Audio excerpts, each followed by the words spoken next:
let's have a look for the first part we're going to show you here in round 1. Yeah. We're going to have Michael Bunde on Najeela.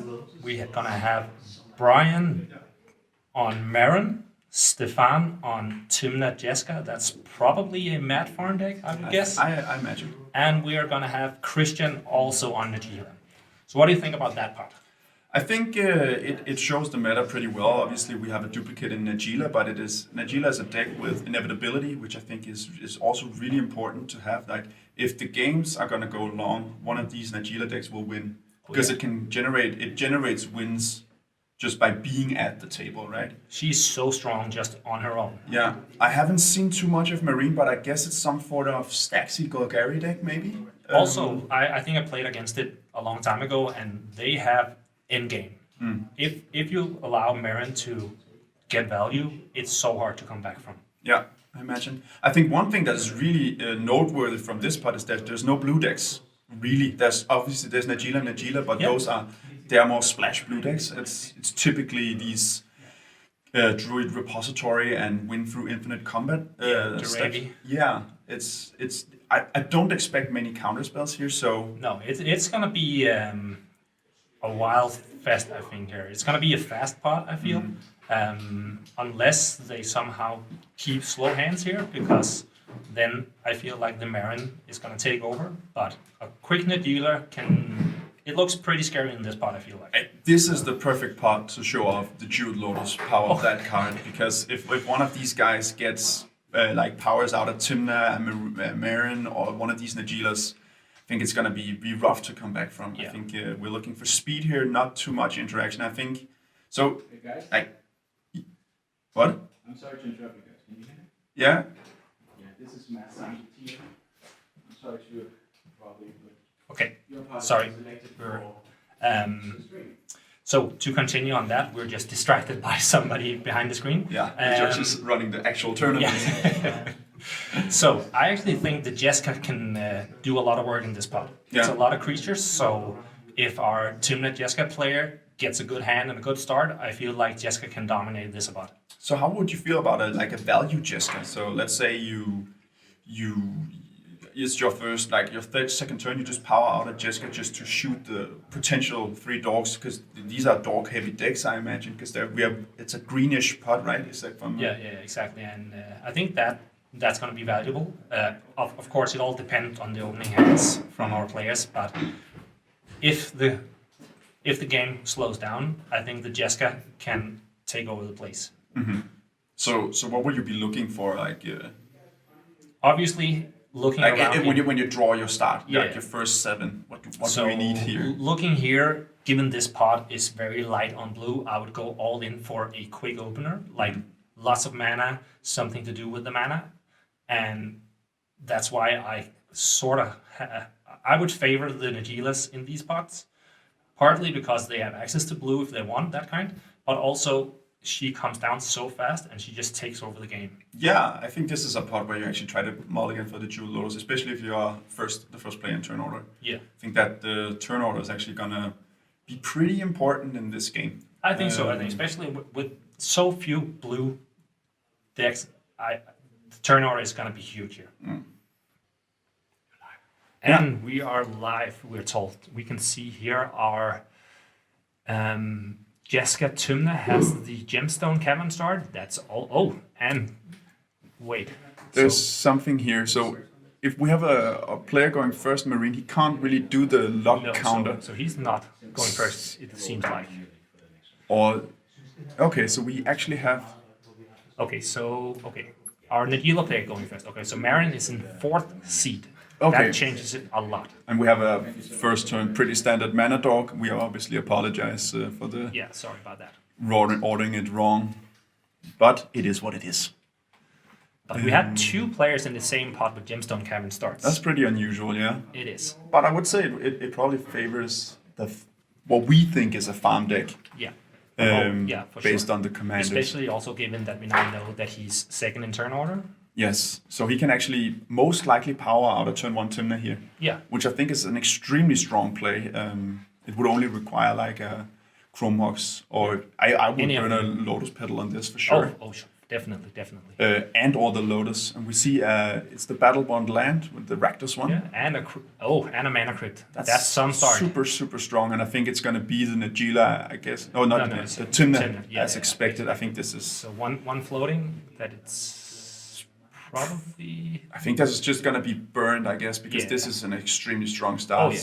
Sets him up perfectly to draw some cards. And obviously there's a mana dog, but I don't think you would trade off a mana dog that makes a turn 2 Najeela. Exactly. So he has his picking of who he wants to attack. Yeah. So who would you attack here, given that we can assume that the Tymna player is the only one with Ad Nauseam in their deck? Okay, I would obviously, if I would attack the Tymna player, but I think I would, that's a Path of Ancestry, I think it's a little bit unconventional. I think I would attack one of the Najeela players. Yeah. Most likely the one who slams the Najeela, because I don't think you trade the Najeela. Oh, and if they do, you're most likely happy. You're happy about that trade. We see Windswept Heath and also Finhorn Elves, pretty standard, keeping up one mana. Meren. Okay, so we see another land from our Najeela player. They're probably just going to play Najeela out here. Yeah, would you say? Yeah, and it's a Steam Vent comes in untap, which makes a lot of sense because life is a resource and you gotta go fast. I think this is a clear-cut Najeela, especially on a semi-empty board. I think definitely. So we're set up for speed as we expected. Yeah, for sure. Christian here in the top right corner it's looking pretty good, but obviously we still have the Tymna in the bottom hand, and that is uneven. So I always choose uneven as well. Oh, yeah. So I think that is strictly better than choosing even. I have my own 1, 2, 3 hertz. Yes, and it hurts a lot. I yes, can tell you. you should definitely switch to even and uneven. Yeah.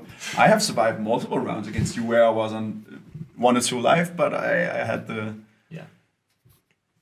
crypt here. Okay, and so we see Tymna attacking and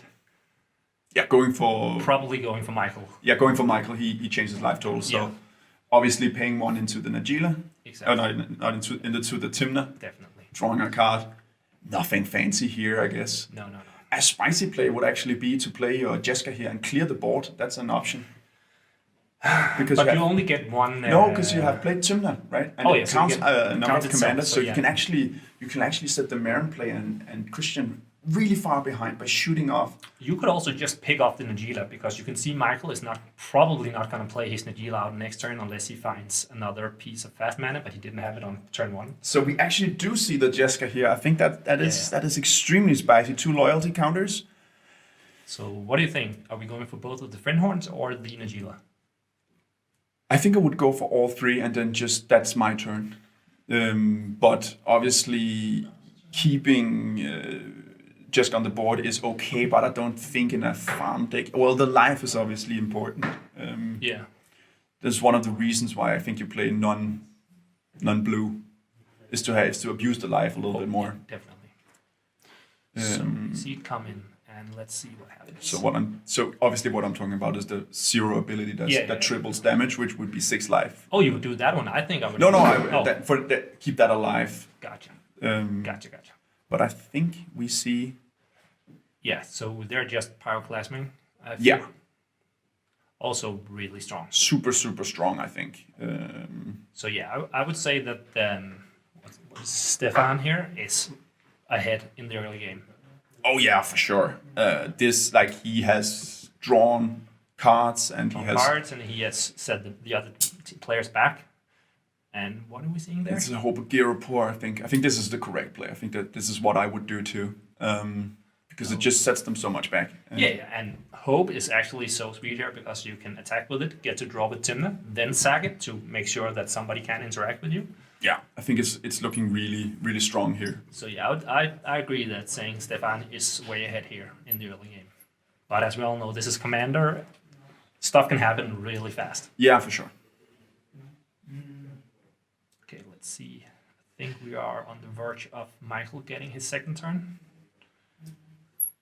Oh, hey. Actually see an LED. LED, so Stefan is really setting up for a big turn 3 here. Yeah, so this is keep your counterspell mana open for sure. See Michael with Soaring, so now we can actually see his Najeela. Yes. But that will leave him with no mana open to interact. And as I said, it looks like Stefan is setting up for something big here. Yeah, it is a Najeela. It is. What would you have done here? Like, let's just say you don't have the card. You don't have the counterspell. I don't have the counterspell. I definitely play Najeela here, just because I had a slow start with my tap line here. I need to catch up.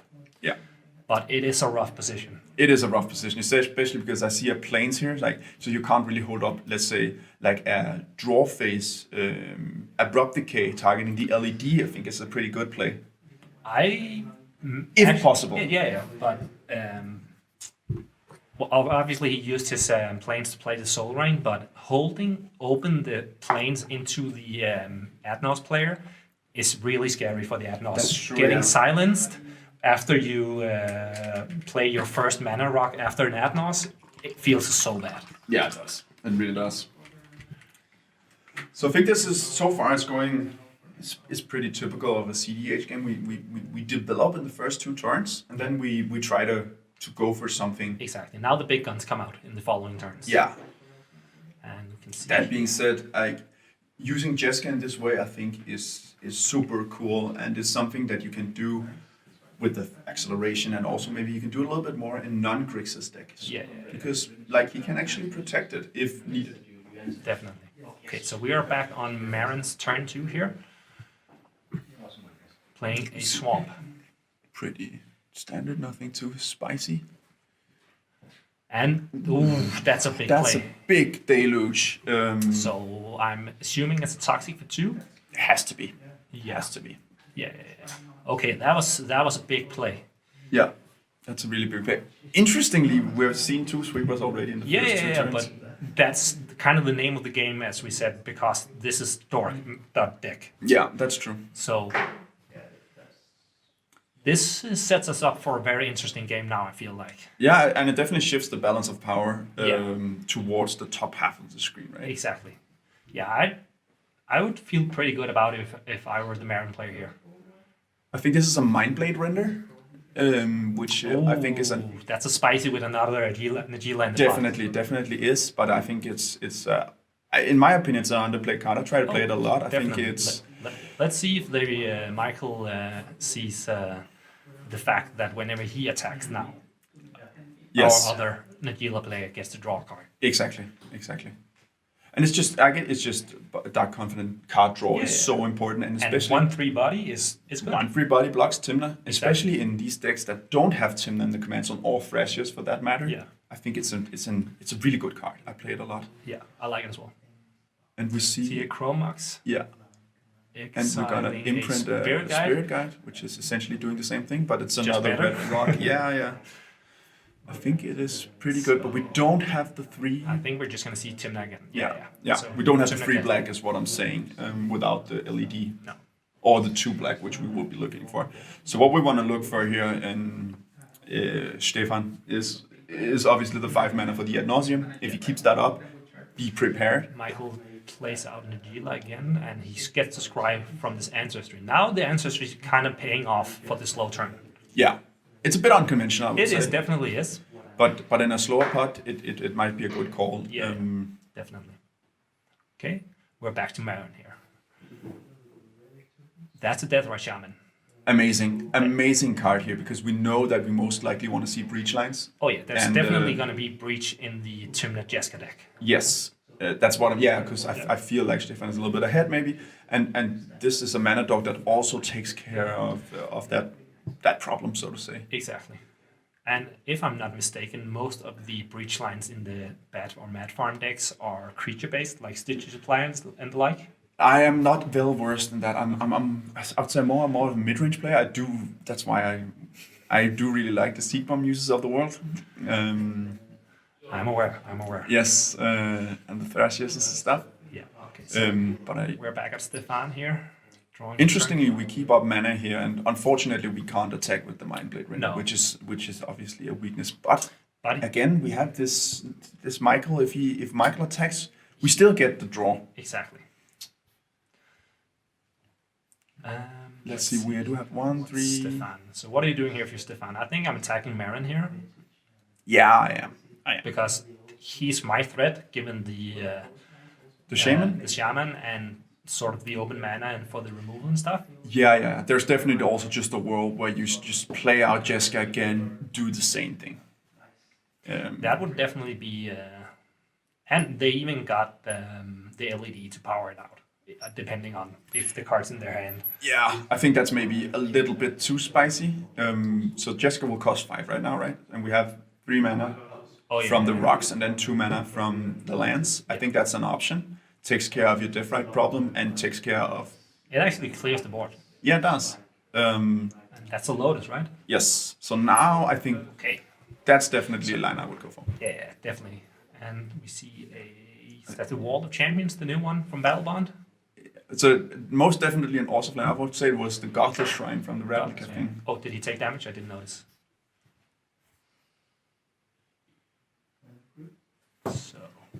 So interesting. Yeah, I'm hoping you guys are... we haven't really looked at chat much because we've been commentating. Are we missing stuff? How many participants?